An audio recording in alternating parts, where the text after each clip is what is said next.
Hubo cuadros en esta época que también tenían bastante colorido, aunque no fueran colores muy fuertes, sí que había una gama importante de colores entre grises. De hecho, tengo serigrafías de esa época que se ven que los colores tienen bastante colorido. Tiene toda esta primera época de estampación serigráfica de telas, y esto sería como una primera etapa.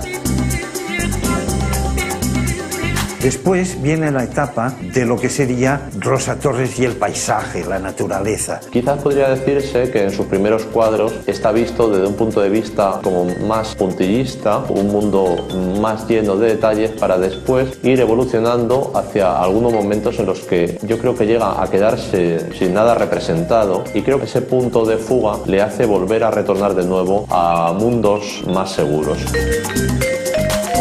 De ahí pasé a tomar un poco las influencias de la pintura que se hacía haciendo de la huella de la pincelada de Lichtenstein, y empecé a hacer pequeños bocetos y fui a experimentar un poco con el lenguaje de la pintura, ¿no? Con los distintos tipos de pinceladas, con los distintos tipos de trazos, de rotulador, de manchas pequeñas, pinceladas más arrastradas, menos arrastradas, grafismos con mi letra. Había paisajes que todo el paisaje tenía la palabra paisaje. Rosa Torres no es paisajista, al contrario, yo diría que cuanto más se acerca al paisaje, cuanto más nos parece que es paisajista, es cuando en realidad se aleja más del paisaje y cuando es no paisajista, curiosamente, ¿no? Esta contraposición. Pero siempre nos rendimos demasiado a la inmediatez. No és una finalitat el que siga el paisatge. El paisatge és una excusa per a fer un quadre, per a fer pintura.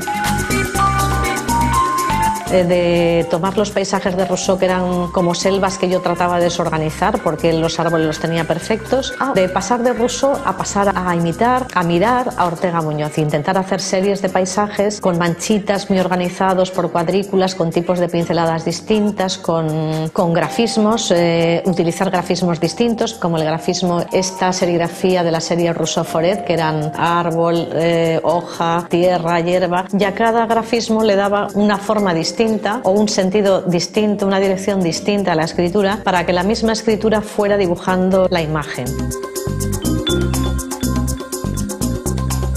La pincelada se pinta. La pincelada es diseñada, dibujada y ocupada por la pintura. Pero si las primeras veces, en esta segunda etapa, la primera sería la pincelada como instrumento, la segunda sería ya la pincelada como protagonista, aún se juega a dar la forma de la pincelada a la pincelada.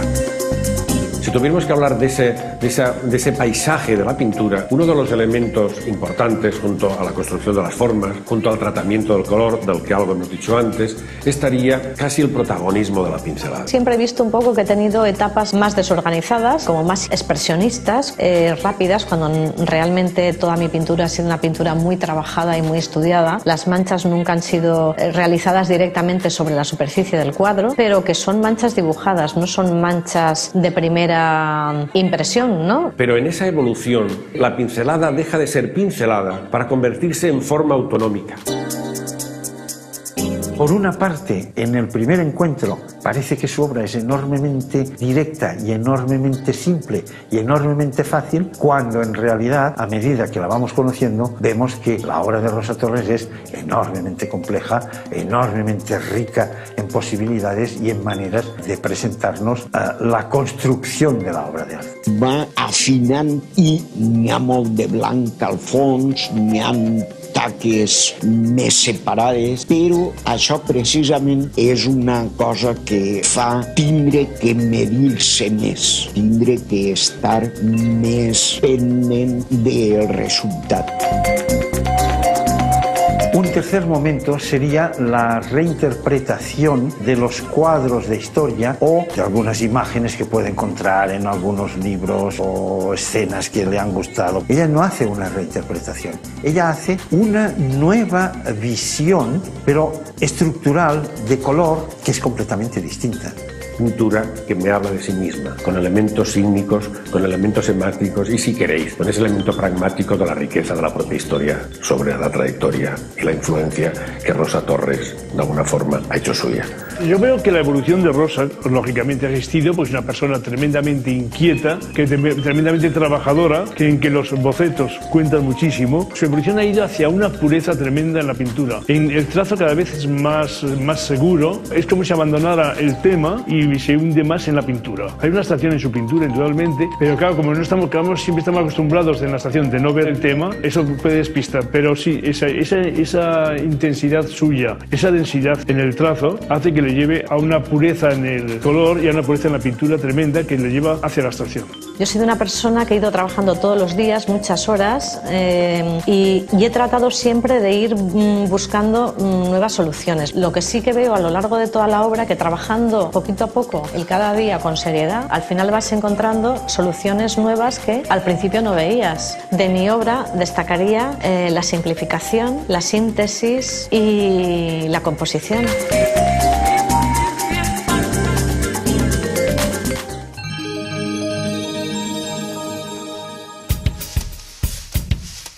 Hay dos ejes para mí fundamentales: naturaleza y cultura, naturaleza y artificiosidad. En ningún momento la naturaleza aparece como tal, ni en las macetas artificiales.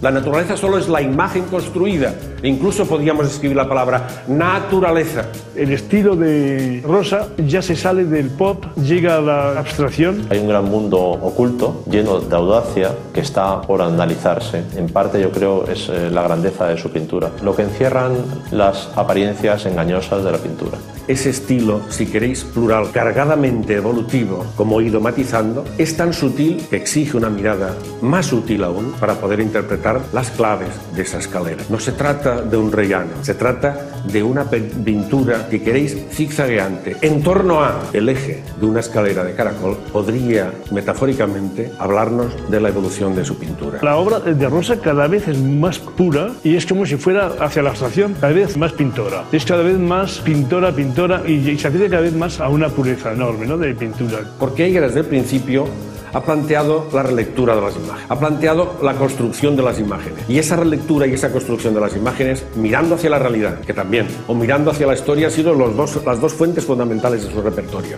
Y me gusta mucho también esa intensidad suya, y cuando la pintura plana, pero que no es plana porque es la suma de muchos trazos aparentemente planos, y en el que es todo muy intenso, ¿no?, y que nada está dejado al azar. Es una pintura que parece como muy espontánea y es todo lo contrario, ¿eh? Es una pintura tremendamente trabajada.